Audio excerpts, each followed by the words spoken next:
Hey everybody, so the big news over the weekend is that Trump made a seemingly impromptu trip to the demilitarized zone on the Korean Peninsula, met with Kim Jong Un, and is now the first president in U.S. history to enter North Korean territory. And of course, the main reaction that you see to this news on the part of the U.S. media and by Trump's political opposition in the U.S. is that this was all just a photo op. It's meaningless symbolism. It's just a show. It's all just an extension of Trump's vainglorious desire to make himself the center of attention and to create theater. Now, is Trump, at least in part, motivated by a desire to create theater? Sure. I mean, that explains why he's a political figure now in the first place and why he won the presidency. But if that is the sole prism through which you view these diplomatic developments, you miss a huge aspect of why they are genuinely significant. And you know how I know that? I follow what South Koreans say about these developments. I don't rely exclusively on pundits and Democrats to tell me what the meaning of these developments are, because if I did so, I'd be inclined to dismiss them as nothing more than Trump being petty and wanting to have some kind of, dramatic photo op, or, again, engage in the theatricality of this diplomatic engagement.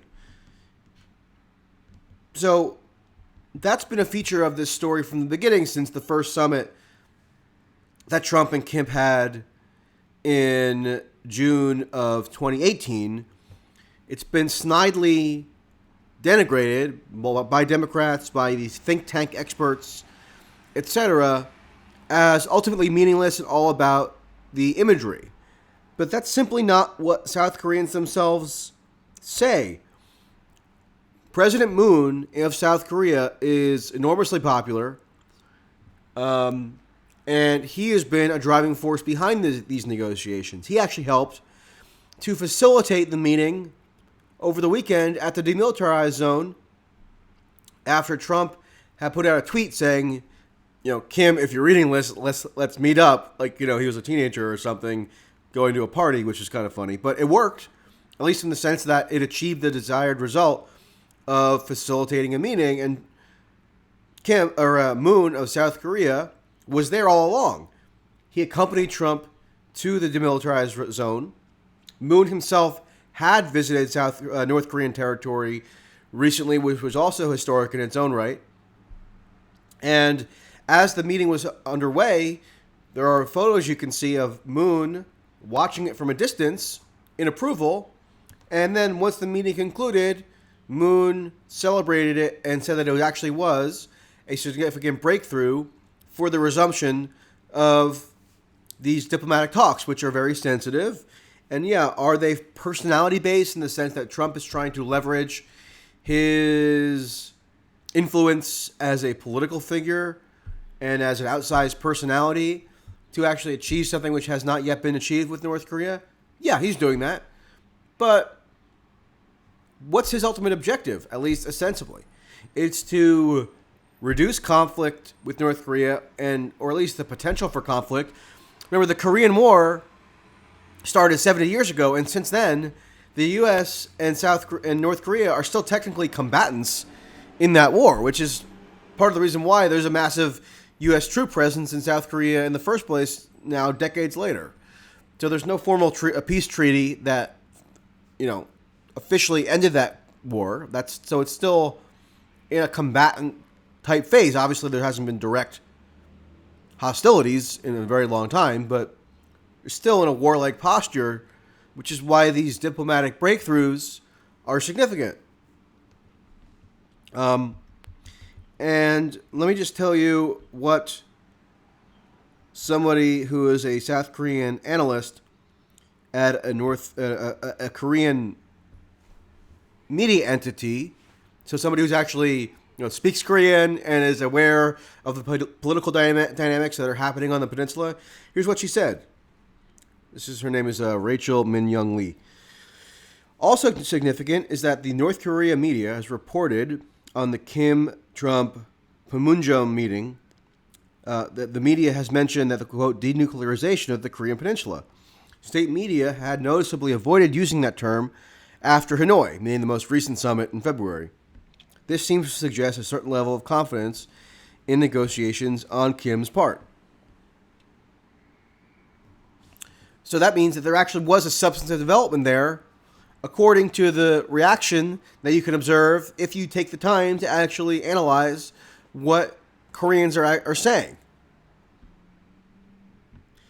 And, the way that the U.S. media tends to frame this, including Democrats, is just so incredibly myopic and actually insulting because they're consciously ignoring the sentiments of South Koreans and North Koreans, although they're hard to gauge, obviously. But South Koreans overwhelmingly support Moon. They support the peace process. They're not looking at this through this kind of narrow lens of partisan political gamesmanship, which is what U.S. officials almost invariably do. Tim Sharrock, who's an expert on Korea in the journalistic realm in the U.S., one of the few journalists who's actually worth following on these stories, notes that even the conservative newspapers in South Korea, who are generally more inclined to be skeptical of these kinds of negotiations and want a more confrontational approach to Kim, even they have said that the meeting wasn't just a photo op and actually could represent some kind of substantive positive development. And yet, if you look at the U.S. media coverage, it's all about a photo op. It's all about how it was a show. It's all this snide denigration, which, again, totally omits any consideration whatsoever of what South Koreans actually feel about it in terms of the future of their homeland, which is unbelievable. Or actually, it is believable because that's how blinkered and obsessed with frivolity American media tends to be. If you belittle the Korean peace process, it is a peace process. It's happening in fits and starts. It's not perfect. There might be setbacks. But the ultimate objective of these negotiations is a peaceful resolution to the conflict that has been raging off and on for 70 years.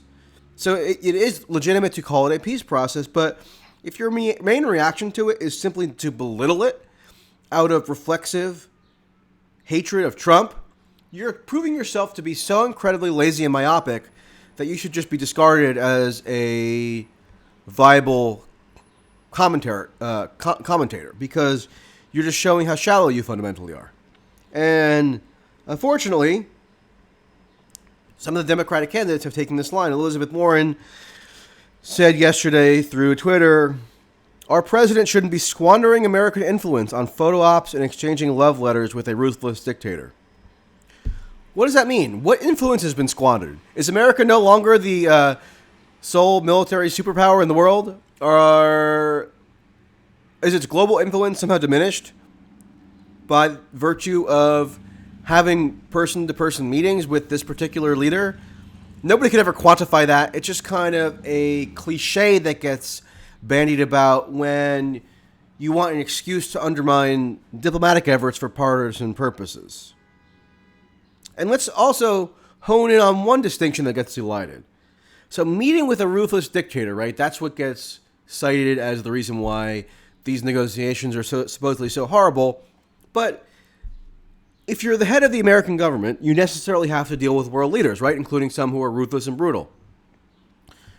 And here's the moral calculation that you ought to impose to determine whether such meetings are actually discreditable. If by meeting with the leader, the functional result of that meeting is to further brutality, then yes, the meeting is discreditable. The meeting is not morally desirable. And in fact, maybe the opposite, maybe immoral. And that would apply to Trump's meetings with MBS, the Saudi Crown Prince, because when Trump meets MBS and flatters him and excuses his wrongdoing, He's doing it for the sole purpose of bolstering Saudi regional hegemony in the Middle East, of being able to orchestrate massive arms deals between the United States and Saudi Arabia, and for other sort of corrupt and amoral to / immoral reasons. So those meetings don't provoke anything desirable in terms of outcome. Rather, they actually further the brutality that that regime undertakes. With North Korea, it's the opposite. Trump's not meeting with North Korea for the purpose of increasing Kim's ability to subjugate his population. He's meeting with Kim for the ultimate objective of reducing the possibility of nuclear annihilation, which is kind of an important priority. And also, again, to formally resolve at some point the Korean conflict, which makes the U.S. a combatant technically, and which has led to a point where the North Korea has been isolated for many years and latches out with its pursuit of nuclear weapons, which it now has. So you can't equate the two. It's not enough to say that meeting with a brutal dictator is inherently bad. It's what the purpose of the meeting is and what the outcome is. People use the same rhetoric against Tulsi Gabbard when she met with Assad. Well, her meeting with Assad was not to somehow bolster Assad or to excuse his crimes. It was because he's obviously an actor in the Syrian conflict, and therefore, in order to achieve a peaceable resolution, you would have to, by necessity, meet with that person. Now, if you're going to meet with a leader and cement his grip on power, and therefore enable him to commit further brutalities, then yeah, that's in a whole different moral ballgame. But people elide those distinctions and don't think carefully about what they're saying when they're actually objecting to supposedly to the meeting with the dictator. But it really is amazing how facile and simple-minded many of these Democrats' reactions are. Amy Klobuchar said that Trump entering North Korean territory is akin to, quote, going over and talking to your dictator next door and bringing them a hot dish over the fence. The hell does that mean? I mean, I don't even know how to respond to that. The analogy is on its face so superficial and vapid. It's hard to even know where to begin. Again, to repeat, she doesn't take into account the sentiments or the will of the South Koreans who favor this kind of thing. She doesn't acknowledge the historical importance of a U.S. president entering North Korean territory for the first time and, actually having a breakthrough in terms of, even if it's symbolism, it's actually significant symbolism because the U.S. went to war there in the not so distant past, and the reverberations of that conflict are still present today. So Klobuchar, by invoking the kind of hokey, dismissive analogy, totally omits any consideration of any of that. Tim Ryan, who got, basically destroyed by Tulsi in the debate on the first night last week, said that the DMZ visit was a, quote, appeasement tour. How is Kim being appeased? And what would Ryan have done otherwise? The opposite of appeasement is warfare. I'm assuming Ryan's not calling for a preventive or a preemptive invasion of North Korea.